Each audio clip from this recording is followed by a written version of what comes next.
I think I said that wrong. Oh, it's correct. I'm stupid. The concept of a gluten-free diet is now on the rise, and many celebrities and the like are all promoting it online, citing a lot of claims that it actually improves health, from reduced bloatedness all the way to even reducing depression. So the question remains whether a gluten-free diet can actually bring those benefits. Should you do it? Should you not do it? And what the hell is actually gluten? So what exactly is gluten, you may be asking?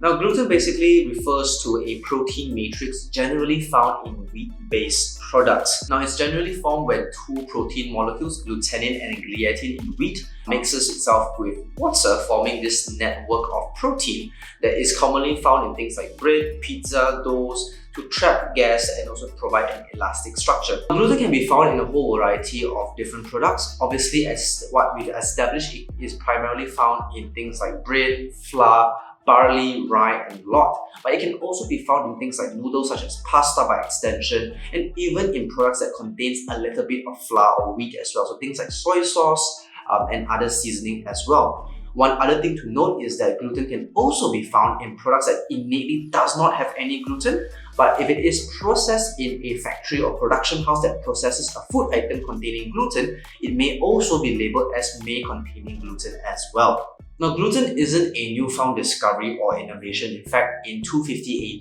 the Greek physician Erathias Cappadocia initially described patients with an abdominal discomfort as coliacos, which derived from the Greek word kolias, which describes abdomen. Now, fast forward to the 1940s, in a World War II era, the Dutch pediatrician Dr. Willem Carel identified something really interesting among his pediatric patients. Although many children suffered from some degree of malnutrition as a result from the war, he noticed that there were a particular group of children who had improving symptoms with their gut health. It was later in his years when he published a clinical review indicating a hypothesis that by eliminating wheat, it could potentially improve certain symptoms in patients with an unknown disease. Over time, the medical fraternity identified that it was actually gluten found in this wheat that was actually plaguing these children with this unknown disease, and eventually became the gluten-free diet as its primary source of treatment. Now, a quick purview from history, and you will very quickly realize there are specific conditions necessitating a gluten-free diet as its mainstay treatment. And in today's video, we'll be talking about those 3 specific conditions, and if you have any of these 3 conditions, a gluten-free diet might be the way to go. Now, the first condition that we'll be talking about is a wheat allergy. Not exactly directly related to gluten, but as you can imagine, most wheat products would contain some form of gluten, and most gluten products would contain some form of wheat. Now, when an individual with a wheat allergy consumes a wheat-containing product, whether it has gluten or not, it triggers a series of immune response within the body, leading to certain types of reactions. Now, these reactions or symptoms can range from very mild, such as hives or itchiness, all the way to life-threatening, such as anaphylaxis. Now, it's also important to know that even a small amount of wheat can already trigger any of these symptoms or reactions. Now, the diagnosis of a wheat allergy can be done with a physician through a skin prick test, or even with a food challenge or elimination protocol. Now, it's also important to know that if any of your parents have an existing food allergy or eczema, the risk of you developing a wheat-based allergy is also going to be higher than the standard average. Now, technically speaking, there is no cure or treatment for a wheat allergy. However, there are ways to manage this condition, primarily with medication as well as a wheat-free diet and lifestyle. So if you have a wheat allergy, going for a gluten-free diet may help to some regard because most gluten-containing products do contain some form of wheat as well. But bear in mind that's not the end-all, and ultimately you will want to look out whether it has wheat in the product whatsoever.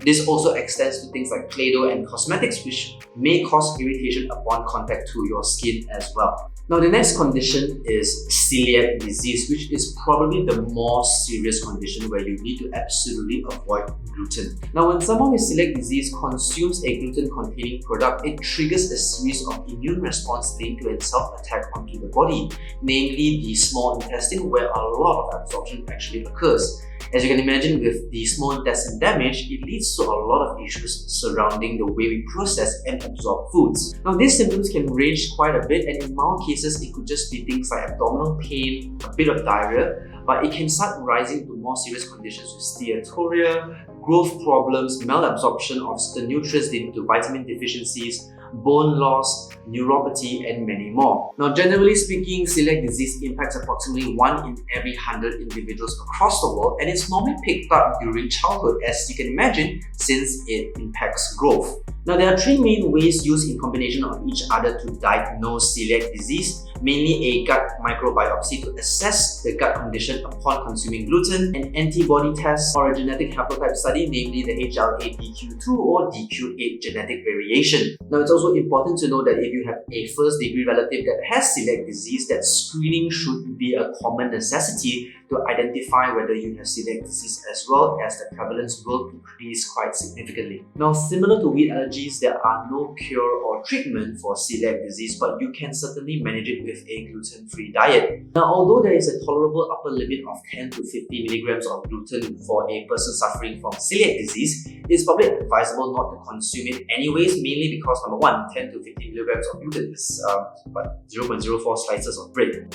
Now, in the case of a gluten-free diet, fret not, as there are now many manufacturers producing food options that are gluten-free, from noodles and pastas to different varieties of breads that contain absolutely zero gluten whatsoever. Now, it's also important to know that if you do have celiac disease and want to go on a gluten-free diet, one of the best ways to do so is to work with a dietitian who can help you understand the resources available within your community for a gluten-free diet and lifestyle.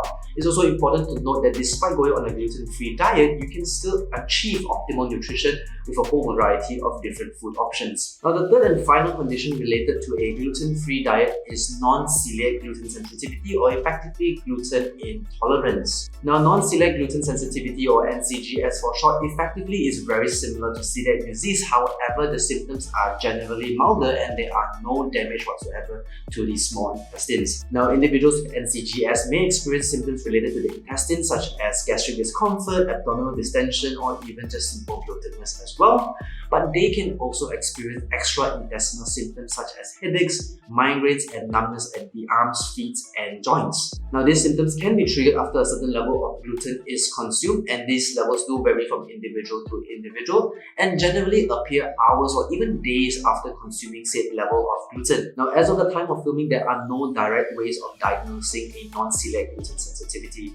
However, it is diagnosed through a process of elimination. So, for example, a symptomatic individual with no history of wheat allergy and a negative diagnosis for celiac disease can be led to the potential conclusion of non-celiac gluten sensitivity. This is more so the case when the symptomatic individual undergoes a food challenge or elimination using gluten to identify whether it is the main culprit for those symptoms. Now, it's also important to note there are currently no food sensitivity test kits that can identify NCGS, so if a doctor or somebody is trying to sell you a test kit, chances are it's a scam. Now, when it comes to the management of NCGS, a gluten-free diet may help, but bear in mind that most physicians and dietitians will eventually lead to a point whereby we may challenge you to see what is your tolerance level with gluten. So, once you've identified that threshold, you may actually continue consuming gluten to a sparing amount. Now, there are also new evidence to indicate that a low FODMAP diet can also help with the management of NCGS, but the details of a low FODMAP diet, well, that's for another video. So, in a very simple summary, a gluten-free diet would only probably benefit individuals with a wheat allergy,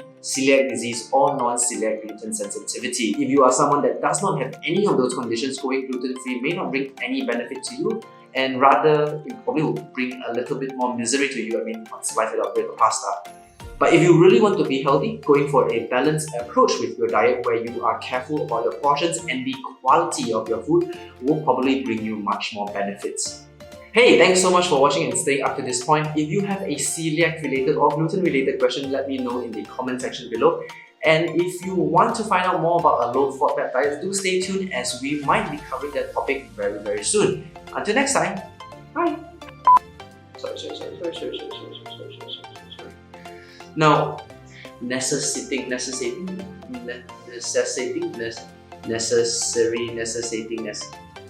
there we go. A Greek word derived from the word polias, which refers to abdomen, not abdominant. Oh Lord!